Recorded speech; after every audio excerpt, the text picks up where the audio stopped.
My neighbor called the cops on my wife for doing yoga in our backyard. No joke, Claire Thompson dialed 911 because Laura was stretching on our patio at dawn. What still sends shivers down my spine is how Laura didn't even flinch when those squad cars rolled up. Instead, she looked almost pleased, like she'd been waiting for this exact moment. I'm still piecing together how it all unfolded, but let me take you back to the beginning of this wild ride. We just settled into our new home in Willow Creek, a gorgeous waterfront property on Lake Serenity, worth over $1 million, inherited from my grandfather.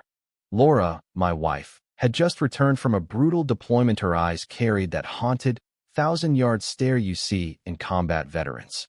This was our first time living together as a married couple, and I hoped the tranquility of this upscale community would help her heal. Boy, was I wrong about the tranquility part. Claire Thompson showed up before Laura even unpacked her bags, like she'd been spying from her mansion across the lake. Her voice dripped with venom disguised as honey. "James," she cooed, her smile so fake it made my skin crawl. "What a charming surprise. And this must be your intriguing new guest." The way she said intriguing about Laura, like she was some exotic specimen, set my teeth on edge. Then she had the nerve to ask, "That lovely bronze complexion and that accent, where's she from originally?" I wanted to snap that Laura was born in Arizona, but Laura's subtle glance told me to hold my tongue. What happened next threw me for a loop. Laura, the fierce woman I married, transformed into this timid, approval-seeking version of herself. "I'm so sorry if I seem out of place," she said, her voice trembling. "I just want to learn how to fit in here. Could you show me what's proper for your community?" Claire practically purred, patting Laura's shoulder like she was a stray dog. "Oh, darling, don't worry. We'll teach you how to behave like a proper American suburbanite." The way she said American, as if Laura wasn't born here, made my blood boil. But Laura's signals kept me quiet. Claire's real agenda soon became Claire'd been eyeing our property for years, and she saw Laura as her ticket to snatching it. She started dropping veiled threats wrapped in concern. "Everyone's welcome here," she'd say, making welcome sound like a curse, as long as they blend in.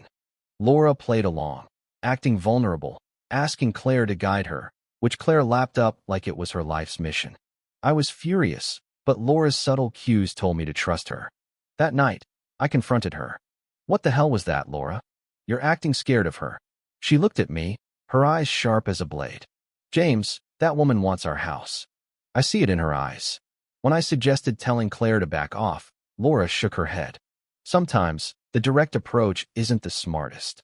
Confused, I went to bed wondering if I truly knew the woman I married. Over the next week, Claire's attacks intensified. She criticized everything Laura did. Her vibrant garden was too loud, her colorful clothes too bold. Even her music was too spirited for Willow Creek's refined tastes. Then came the financial pressure. A list of necessary upgrades: $20,000 for proper landscaping, $10,000 for a community standard mailbox, $15,000 for driveway repairs, all due within a month, or we'd face crippling fines. Claire claimed she was helping us fit in, but her smile was pure poison.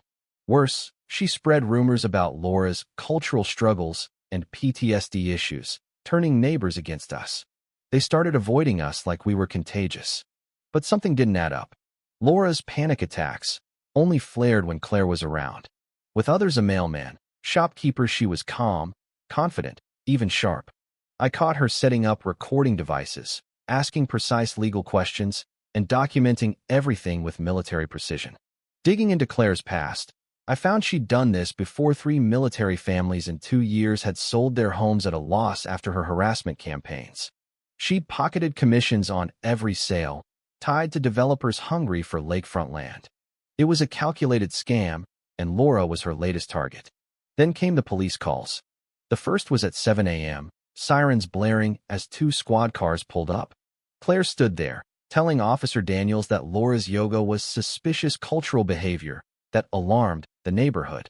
Laura played the trembling victim, asking if she was in trouble for exercising.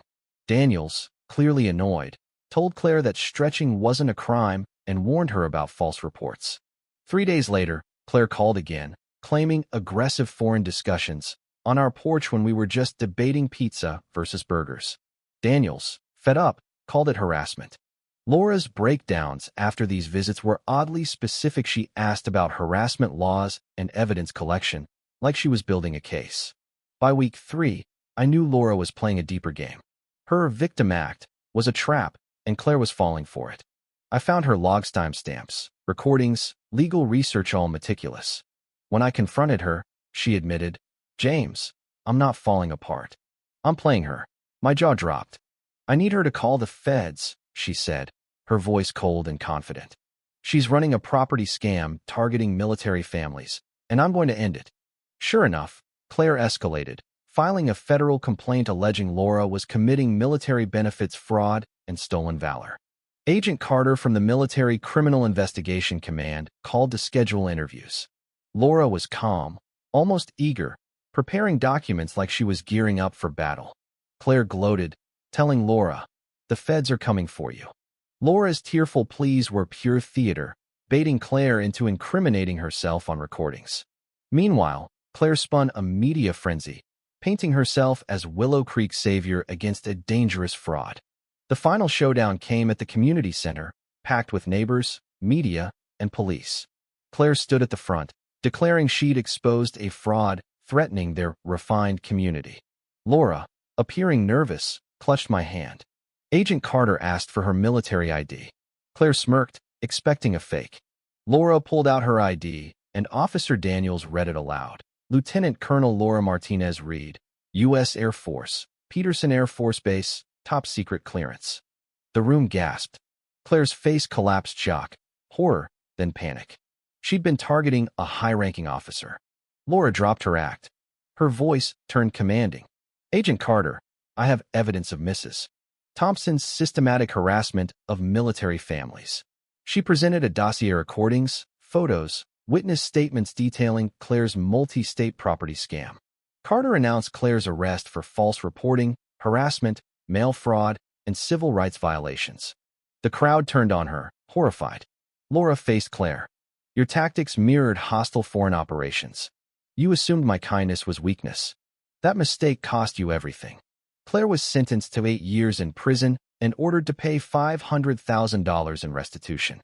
Her scheme had targeted 30-plus military families, netting her partners $15 million. Her house was sold to a Navy family at a steep discount. Willow Creek became a haven for military families, with property values soaring. Laura, it turned out, was a psychological operations specialist, trained to neutralize domestic threats. Her desk job was a classified role protecting military families. She was promoted to full colonel and now advises the Pentagon. I'm still amazed by the woman I married. Our backyard barbecues are now legendary, and my furniture restoration business thrives with veteran clients. Claire's old garden is a community space for military kids, with a plaque honoring families who faced her harassment. Laura's strategy was brilliant, but was it reckless? Should she have trusted me sooner? Did she go too far to trap Claire, or was it the only way?